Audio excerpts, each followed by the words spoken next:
Le point numéro 10, le budget principal 2020, et je vais laisser la parole à Madame Malaviole pour la décision modificative numéro 2 du budget principal. Et bonsoir, mesdames, messieurs. Donc, deuxième décision modificative du budget principal, avec des actions en section de fonctionnement et d'investissement, tant en recettes qu'en dépenses. Pour ce qui concerne les dépenses de la section de fonctionnement, nous avons un mouvement au niveau du chapitre 42 qui correspond à la capitalisation des intérêts liés au report des échéances d'emprunt. Ce sont les opérations d'ordre qui n'entraînent aucun roulement de fonds. On retrouve la retraite d'investissement au chapitre 40, compte 1641, emprunt en euros. Pour ce qui est des recettes en section de fonctionnement, nous avons au chapitre 70 de nouveaux produits grâce à un nouveau contrat d'occupation de domaine public avec Hero THT de 4 600 € TTC annuel. Donc la montant de la DM2 est calculé au prorata, soit 3 500 €. Donc ça augmente le compte 70 328. Au niveau du chapitre 73, impôts et taxes, vous avez l'augmentation du compte de 15 418 €. C'est le fonds de péréquation qui est supérieur au prévisionnel. Nous avons donc cette VM pour comptabiliser cette augmentation du fonds de péréquation. Pour la section de l'investissement, en dépenses, nous avons des immobilisations corporelles aux frais d'études, 5 418 €, des immobilisations corporelles également, et tout ça correspond au problème de confinement et au développement du télétravail. Pour le compte 2183, matériel de bureau et matériel informatique, de 16 500 €, ça correspond à peu près à 20 postes de télétravail qui ont été mis en place en accord avec les partenaires sociaux. Au chapitre 41, opération patrimoniale, ça permet d'intégrer les frais d'études aux comptes sur lesquels les travaux ont déjà été comptabilisés. Les montants se trouvent en recettes d'investissement au chapitre 41, opération patrimoniale. Pour ce qui est des recettes de la section d'investissement, nous avons un produit suite à la libération de septembre 2020 sur l'impasse des Amaryllis qui est déclassé avec cession d'une partie de la parcelle CH 186. Ce qui permet d'augmenter ce compte de 3 000 €. Au chapitre 40, opération d'ordre de transfert, on en a déjà parlé lors de la section de fonctionnement. Pour le compte chapitre 41, opération patrimoniale, on retrouve le parallèle avec les indications que je vous ai données plus haut. Compte tenu de ces éléments, le montant du virement de la section de fonctionnement vers la section d'investissement est réduit de 61 473 €075. Ce projet donc permet, vous avez le tableau en annexe, totalement équilibré, permet de ramener ce budget primitif avec les décisions modificatives 1 et 2, qui s'élèvent en dépenses et en recettes pour la section de fonctionnement à 16 195 853 €58 et en section d'investissement à 5 287 239 €85. Donc je vous demande de bien vouloir adopter et approuver cette décision modificative. Oui, monsieur Labigo. Monsieur Labigo. Oui, Madame, Monsieur le maire, j'ai une proposition de recette nouvelle à vous faire. Je vous propose d'inscrire 21 663 € pour cette DM2. En effet, j'ai enfin pu consulter les documents concernant les véhicules et les parcs de véhicules municipaux, ainsi que les cartes d'autoroute et les cartes de carburant pour la période 2014-2020. Pour votre véhicule de fonction, il est probable qu'en absence de base légale et suivant plusieurs décisions de Chambre régionale des comptes, vous risquez de rembourser à la ville la somme de 21 663 € arrêtée au mois de janvier 2020, c'est le coût du véhicule. Pour le parc automobile en général, le constat est très inquiétant. Ce qui en ressort est très simple. Aucune des règles qui s'imposent au parc de véhicules municipaux n'est respecté. Il est donc urgent de mettre en place des carnets de bord et de contrôler vraiment les utilisateurs, qu'ils soient élus ou salariés. Cela évitera de découvrir, comme j'ai fait avec incrédulité, plus de 58 voyages hors département des samedis, dimanches et jours fériés, des pleines de carburant les week-ends, des départs le vendredi soir avec des retours le lundi matin. Tout ça avec des trajets frontières espagnoles ou les Alpes. Des semaines complètes où l'on part de Poussan entre 7h43 et 8h03 et on revient le soir à 17h. Par exemple, semaine du 1er au 5 octobre 2018. Un fichier Excel de plus de 200 lignes ne concernant que des déplacements hors département douteux a été transmis à la CRC. Il est donc urgent de mettre en place des règles simples et claires et surtout de les faire respecter. L'association Anticorps publie un guide très documenté à ce sujet. On peut s'en inspirer. En conclusion, je propose donc d'inscrire une DM où la ville constatera une recette de 21 633 € et une dépense qui pourrait être envoyée vers le CCAS où on avait réduit les crédits. Je vous propose également de prendre en fait un arrêté municipal sur la réglementation de l'usage des véhicules municipaux. Bien, monsieur Alvina Bigot, entendu. Après. Pas de question. Qui est pour? Adopté. Alors, qui s'abstient? Qui est contre? Adopté. Point numéro 11. Finance encore, budget annexe du port du Mont-Blanc, et je laisse la parole à monsieur Aspin. Au vu de réalisation budgétaire, il convient d'inscrire l'inscription suivante. En section de fonctionnement en dépenses, au chapitre 11, charge de caractère général. Seule réduction pour le financer, le montant des dotations d'amortissement manqué de 2 958 par an. Le compte 61 523, entretien et réparation réseau, est réduit de 2 958 €. Au chapitre 042, une opération d'ordre de transfert entre sections concerne les investissements de décembre 2019 qui ne pouvaient être pris en compte dans le calcul des amortissements. Même somme en recette d'investissement au chapitre 040, il convient donc d'ajuster cette somme. Le compte 6811, dotation aux amortissements des immobilisations incorporées et corporelles, est augmenté de 2 958 €. En section d'investissement, ce qui est des dépenses, au chapitre 21, immobilisation corporelle, augmentation pour équilibrer le montant des amortissements, augmenté de 2 958 €. Le compte 2151, installation complexe spécialisée, est augmenté de 2 958 €. En recette, au chapitre 040, une opération d'ordre de transfert entre sections concerne les investissements de décembre 2019 non pris en compte dans le calcul des amortissements. Compte tenu de ces éléments, le projet de l'ADM numéro 1, le joint en annexe, s'établit à plus 2 958 € en dépenses et recettes d'investissement.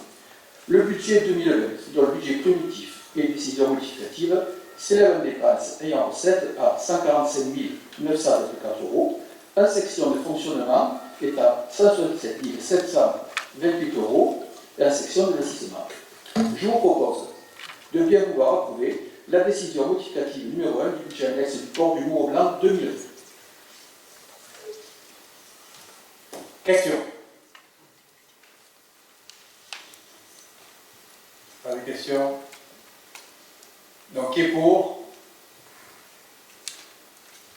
Qui s'abstient?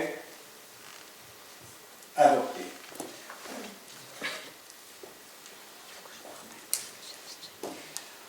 Le point numéro 12. Le port mixte, je crois que c'est le port de Vez, le port mixte, monsieur Aspin. Oui, monsieur le maire.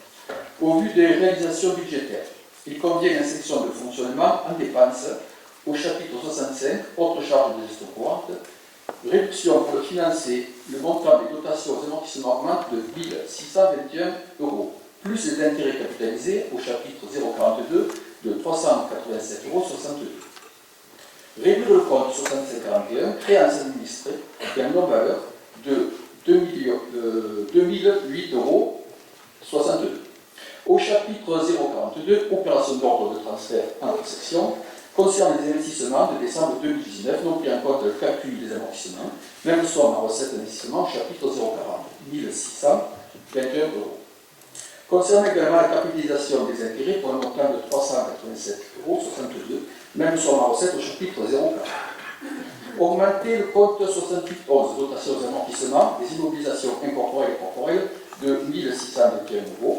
Augmenter le compte 6611, intérêts réglés à l'échéance, de 387,62 €. En ce qui concerne les sections d'investissement en dépenses, au chapitre 21, immobilisation corporelle, c'est-à-dire augmentation pour équilibrer le montant des amortissements augmenté de 1 621 €, plus les intérêts capitalisés de 387,62 €.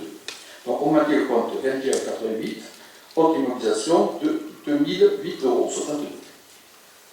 En recette, le chapitre 040, opération d'ordre de transfert entre sections, concerne les investissements de décembre 2019, non pris en compte dans le calcul des amortissements de 1 621 €, plus le montant des intérêts capitalisés de 387,62 €. Augmenter le compte 28,05, concession de droits similaires, brevet, licence, marque de 1 621 €. D'augmenter le compte 16,41 en euros de 387,62 €. Compte tenu de ces éléments, le projet DME joint l'annexe s'établit à plus 2008,62 € en dépenses et recettes d'investissement. Le budget 2020, budget primitif de décision modificative, s'élève en dépenses et en recettes à 372 400 €. En section de fonctionnement est à 516 508,62 € en section d'investissement. Je vous propose de bien vouloir approuver la décision modificative numéro 1 du budget annexe du port de Metz.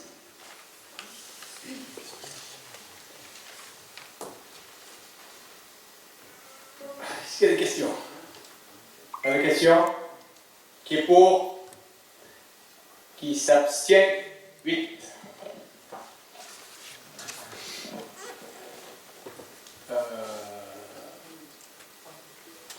Oui, c'est le point numéro 13, plus vite que la musique. Donc c'est M. Rodriguez pour le budget annexe du restaurant municipal, décision modificative numéro 2. Vu les réalisations budgétaires, il convient de, en section de fonctionnement, en dépenses, au chapitre 011, charge à caractère général, réduire le compte 606-111 eau et assainissement de 2300 €. Réduire le compte 606-632 fourniture de petits équipements de 2297,89 €. Au chapitre 012, charge du personnel et frais assimilés, augmenter le compte 64-111, rémunération principale 4 000 €. Au chapitre 042, opération d'ordre transfert entre sections, augmenter le compte 66-111, intérêts réglés à l'échéance de 597,89 €. En section investissement, en dépenses, au chapitre 21, immobilisation corporelle, augmenter le compte 2188, haute immobilisation corporelle, de 597,89 € et en recette au chapitre 40, opération d'ordre de transfert entre sections, augmenter le compte 1641, emprunt à l'euro de 597,89 €. Le projet de DM, dont le détail est joint à l'annexe, s'établit à 597,89 € en dépenses et recettes d'investissement.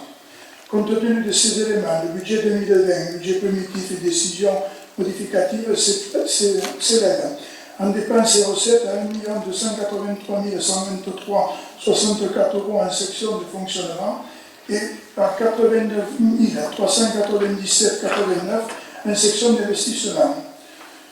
Je propose à l'Assemblée délibérante de bien vouloir approuver la décision modificative numéro 2 du budget annexe du restaurant 2020.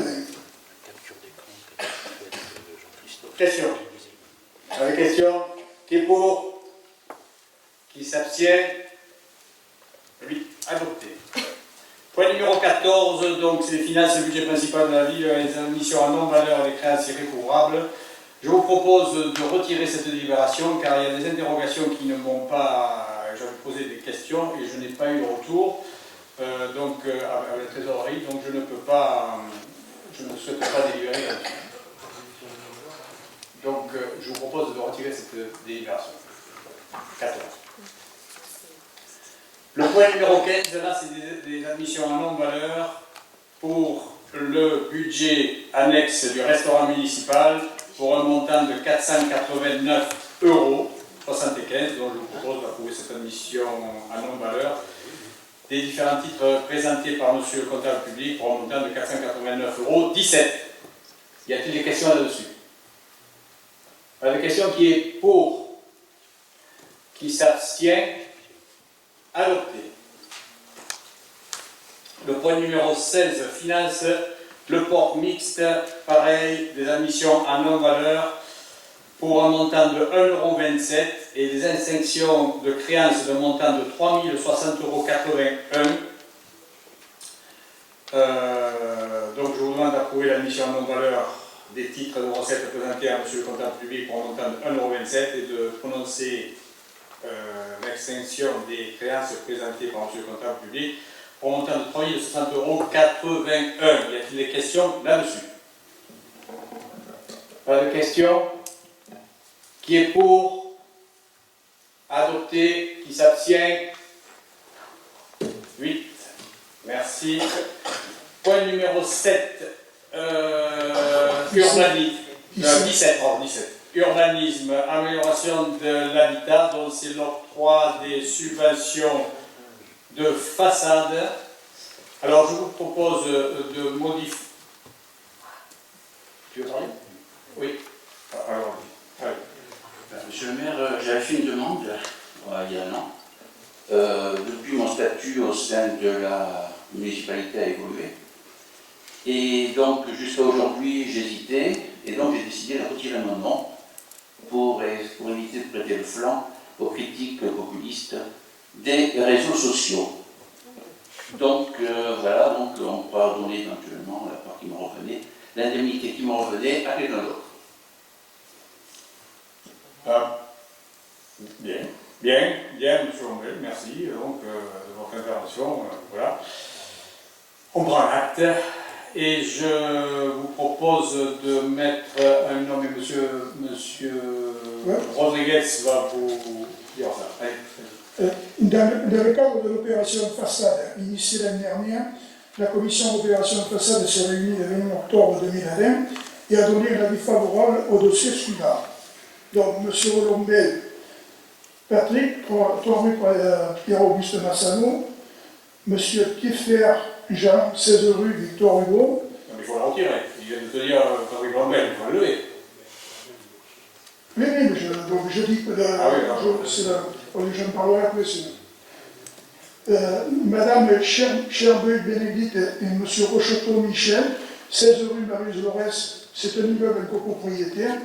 Martel Guy, 25 rue Paul Doumer. Audrey Michel, 12 boulevard des Ports. Cabral Jean-Pierre, 8 rue Danton. Madame Guche Maria, 3 places Monseigneur Viral. Monsieur Guche Bernard, 1 impasse d'Armarière, c'est le côté impasse du Sel. Et monsieur Bernard André, 10 rue Paul Doumer.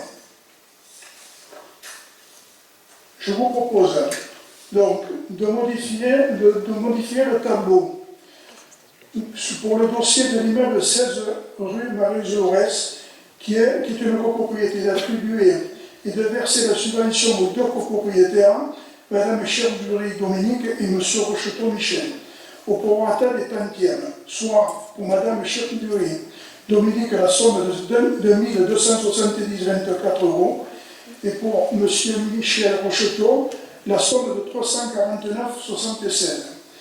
Et selon le souhait de M. Lombel d'annuler sa demande de subvention, d'attribuer et de verser les subventions aux propriétaires listés dans le tableau ci-dessous, de dire que les crédits nécessaires à la dépense sont inscrits au budget général de la Villa de Metz, exercice 2020, compte 2135, et de donner pouvoir à M. le maire ou son représentant pour signer tous les documents nécessaires à l'exécution de la présente délibération, notamment la convention avec les propriétaires sur la base des modèles joints à l'annexe. Bien, question? Monsieur Maillard. Oui, monsieur le maire, cette façade, je vois que les dossiers ont été déposés en fin d'année dernière. Je trouve dommage que les gens qui, bon, malheureusement, Bon, certes, il y avait le Covid, mais bon, ce dossier a été instruit tardivement et je vois qu'il bon, y a des gens qui ont engagé les travaux et du coup, ben, ils ont eu un avis défavorable.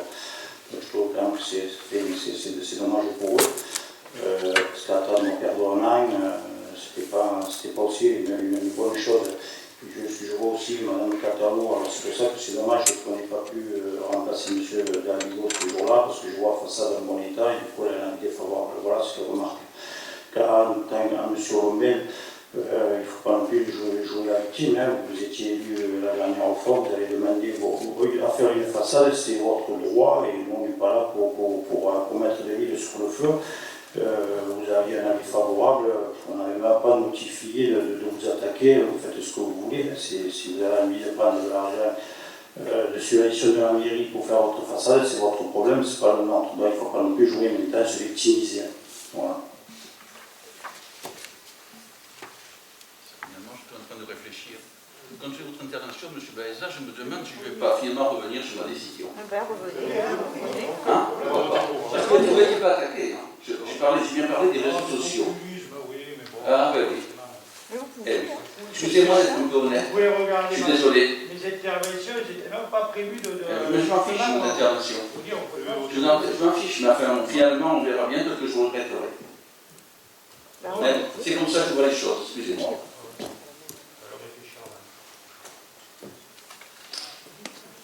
Bien. D'autres interventions? Qui est pour? La majorité, à l'unanimité.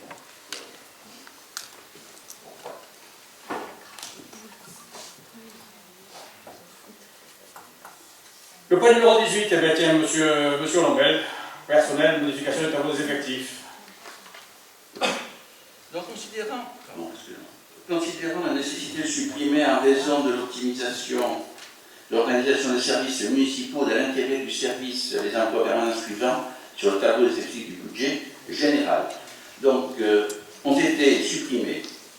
Donc, un emploi d'adjoint administratif à temps non complet, un emploi d'adjoint d'animation principale deuxième classe à temps complet, un emploi adjoint technique principal deuxième classe à temps complet, soit 3 suppressions, une transformation de poste pour un changement de quantité de temps, la suppression et création simultanée, c'est-à-dire un emploi d'adjoint administratif principal deuxième classe à temps non complet à un emploi d'adjoint administratif principal deuxième classe à temps complet, donc on a supprimé un, on a créé un. Et au total, on aura donc 4 emplois supprimés, 4 postes supprimés. Et un créé. Je peux vous faire une explication si vous voulez. Les emplois d'adjoints administratifs qui ont été supprimés, il s'agit donc d'un agent qui prend un poste qui est vacant complet, et donc son poste initial est supprimé. Donc on n'a pas besoin de créer. Pareil pour l'emploi d'adjoint d'animation principale deuxième classe à temps complet. La personne a demandé un changement de filière, de l'animation à la filière technique. Elle a pris un poste vacant au tableau des effectifs et donc le poste laissé est supprimé. Et enfin, un emploi d'adjoint technique principal de deuxième classe à temps complet. Donc l'agent est parti à la retraite pour invalidité. Elle a été remplacée pendant son arrêt de travail par un autre agent dans le service sur un autre poste vacant à l'époque et donc le poste laissé vacant est supprimé. Et donc, il vous est demandé d'approuver les modifications du tableau des effectifs exposés, de donner les pouvoirs à M. le maire pour signer tous les documents nécessaires à la mise en œuvre de cette délibération et de dire que les crédits nécessaires à la rémunération et aux charges des agents nommés dans les emplois seront inscrits au budget du chapitre 012. Y a-t-il des questions? Pas de questions? Qui est pour? À l'unanimité. Le point numéro 19, moi j'avance sur le train. C'est personnel encore, non, c'est M. Lombel encore qui a la parole. Donc en fait, le mandat au centre de gestion de la fonction publique territoriale de l'Hérault, CDG 34, pour organiser une procédure de mise en concurrence en vue de la conclusion d'une convention de participation relative au risque santé.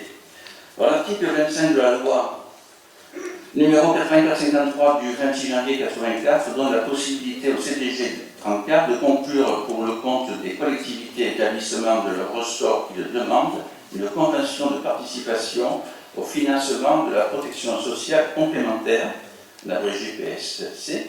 Le PSC est constitué de deux volets, la complémentaire santé et l'assurance maintien de salaire, donc la prévoyance, pour ses agents. Donc le CDG 34 rappelle et tient à souligner que ce mandat n'engagera pas la structure, celle-ci restant libre, in fine, de conclure ou non la convention de participation qui vous sera proposée. A contrario, sans ce mandat accordé au CDG 34, la structure ne pourra pas adhérer à la future convention de participation.